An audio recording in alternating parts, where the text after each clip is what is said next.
Bismillahirrahmanirrahim. Assalamualaikum warahmatullahi wabarakatuh. Perkenalkan, nama saya Heni Fajriani. Saya dari Fakultas Universitas Muhammadiyah Makarya Aceh, jurusan Psikologi. Saya akan membuat video tentang masa perkembangan anak remaja, yaitu ada definisi masa remaja. Yang pertama, masa transisi dari anak-anak ke dewasa. Transisi berarti sebagian perkembangan masa kanak-kanak masih dialami, namun sebagian kematangan masa dewasa sudah dicapai.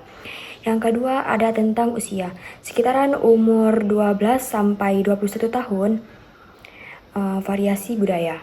Yang ketiga ada ditandai dengan perubahan biologis, kognitif, emosional, dan sosial.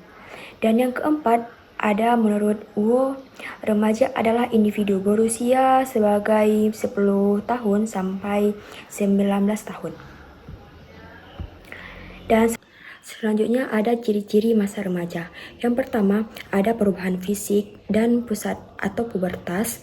Yang kedua, ada pencarian identitas diri. Yang ketiga, ada ketertarikan pada hubungan sosial dan romansa. Yang keempat, ada meningkatkan pemikiran abstrak dan refleksi. Yang kelima, ada peningkatan emosi dan perubahan emosional. Dan selanjutnya ada perkembangan fisik. Yang pertama ada pubertas, perubahan hormonal, testosteron, estrogen. Anak perempuan ditandai dengan tantangan haid dan anak laki-laki berupa mimpi basah. Yang selanjutnya ada perubahan cepat tinggi badan dan berat badan. Tubuh remaja mulai beralih dari tubuh kanak-kanak menjadi tubuh orang dewasa. Dan selanjutnya ada perkembangan ciri seksual primer dan sekunder.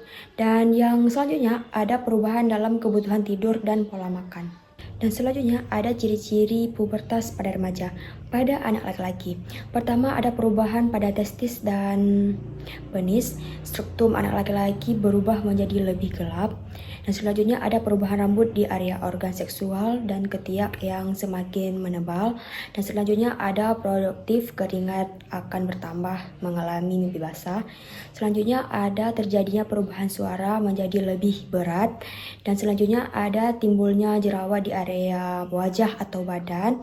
Selanjutnya ada perubahan tinggi anak laki-laki sekitar 7 hingga 8 meter setiap tahun. Selanjutnya ada terbentuknya otot-otot pada tubuh, mulai tumbuh rambut pada area muka.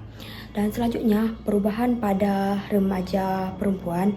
Yang pertama ada menstruasi pertama, dan yang kedua ada timbulnya jerawat pada wajah. Yang ketiga ada payudara terus menumbuh. Yang keempat ada rambut di area organ seksual dan ketiak semakin lebat. Selanjutnya ada muncul kumis tipis pada beberapa anak perempuan. Selanjutnya ada lebih mudah berkeringat, mulai mengalami keputihan.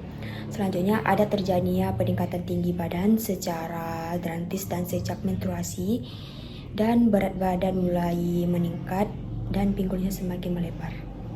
Dan selanjutnya adalah perkembangan kognitif.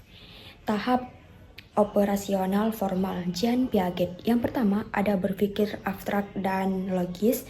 Dan selanjutnya ada berkemampuan membuat hipotesis. Dan selanjutnya ada idealisme dan imajinatif sosial. Perkembangan moral. Bertahap menuju pemikiran moral, konversional, post-konversional, cohort. Nah, selanjutnya adalah perkembangan sosial dan emosional. Yang pertama, ada pembentukan identitas Erik Erikson, identitas vs kebingungan identitas.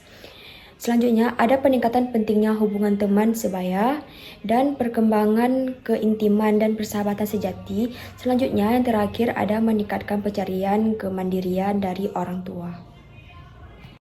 Selanjutnya ada tugas perkembangan masa remaja. Yang pertama ada menerima fisiknya sendiri dengan keberagaman kualitasnya. Yang kedua ada kematangan atau kemandirian emosional dari orang tua atau figur-figur yang memiliki otoritas. Yang ketiga ada pematangan minat heteroseksual, mulai tertarik dengan lawan jenis.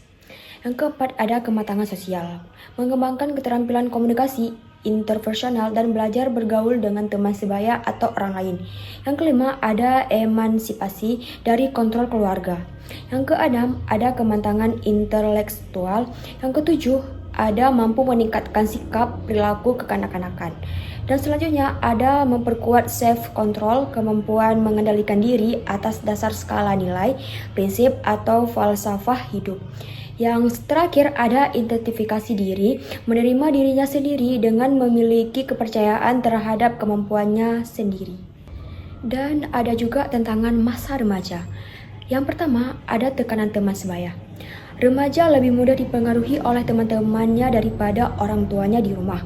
Selanjutnya ada krisis identitas dan pencarian jati diri. Yang selanjutnya ada resiko perilaku berisiko, narkoba, seks bebas, kenakalan. Yang terakhir ada tanggungan kesehatan mental, depresi, atau kecemasan. Ada juga peran lingkungan. Yang pertama, keluarga. Dukungan emosional, kontrol, dan komunikasi terbuka. Selanjutnya ada teman sebaya. Sumber dukungan sosial dan eksploratif identitas. Yang terakhir ada budaya dan media, membentuk nilai, norma, dan aspirasi remaja. Dan kesimpulannya adalah masa remaja adalah masa perubahan besar di semua aspek perkembangan. Ada juga identitas, otonomi, dan hubungan sosial menjadi fokus utama. Yang terakhir ada dukungan dari teman, keluarga, dan masyarakat sangat penting untuk memperkembangan yang sehat. Mungkin segitu saja yang dapat saya sampaikan, lebih dan kurang saya mohon maaf. Wabillahi taufiq wal hidayah. Assalamualaikum warahmatullahi wabarakatuh.